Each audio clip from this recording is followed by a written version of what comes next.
Hi guys, it's Faye here. I'm just doing a video to introduce myself and make sure that everybody can know a little bit more detail about me. I started Dorset Paws back in 2017, but originally under a different name. This was to be able to share all my knowledge that I'd gained and my experience, to be able to just help other people with their difficulties and be able to help their dogs. So a little bit about me. In 2017 I graduated from my degree in Animal Behaviour and Welfare at Hartpury University. I later went on to do my Masters and graduated in 2018 with a Masters in Research in Anthrozoology.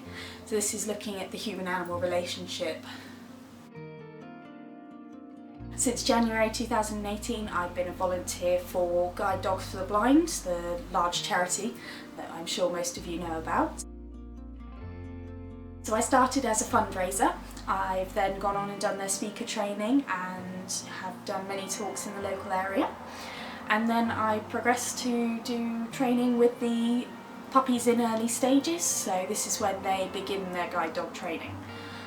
Help with many areas and gain so much experience from it, it's unbelievable. I've been really lucky to learn so much from the other trainers that guide dogs. They all use positive methods, force-free, and they've got over 35 years of experience just between the two members of staff that do the early stages. So I also worked as a dog groomer for 2 years. I loved doing the grooming. Unfortunately I wasn't particularly a fan of working with so many stressed dogs, which is why I'd like to sort of try and use my knowledge to help those with a dog that's stressed during a groom.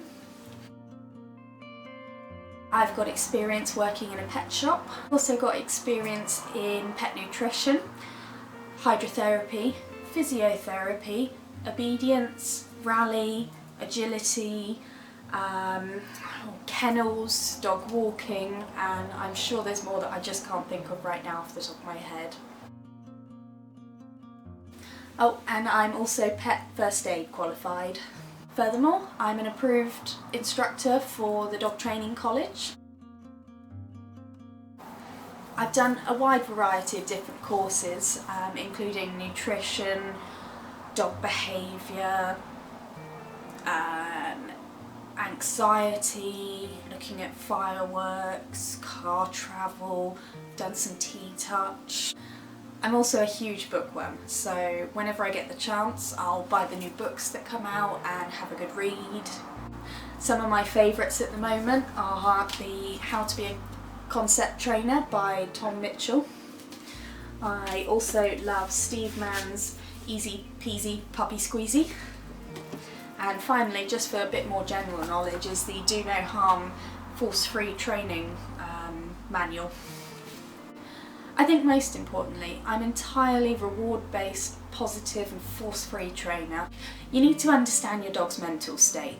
This way you can then use behavioural modification and other methods such as desensitisation and counter-conditioning, which I'll do a video on for those who don't know.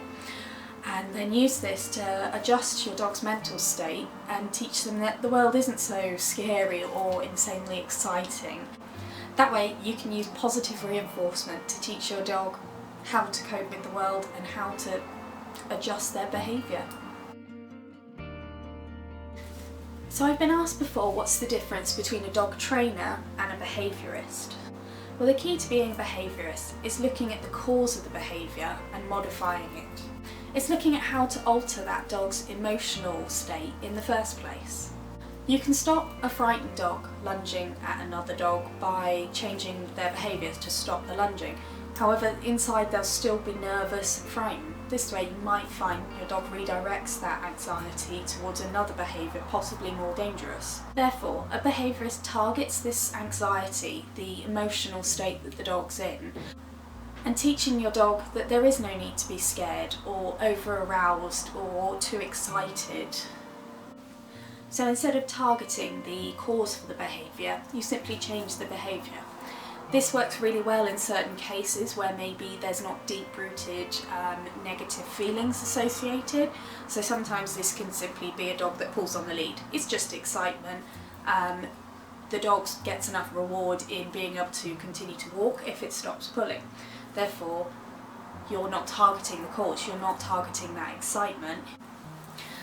So my job is pretty much just to help you understand your dog. So your dog's mental state, personality and your lifestyle as a family will all affect how your dog behaves. The best way to alter their behaviour in the long term is to understand the cause. Thanks for listening.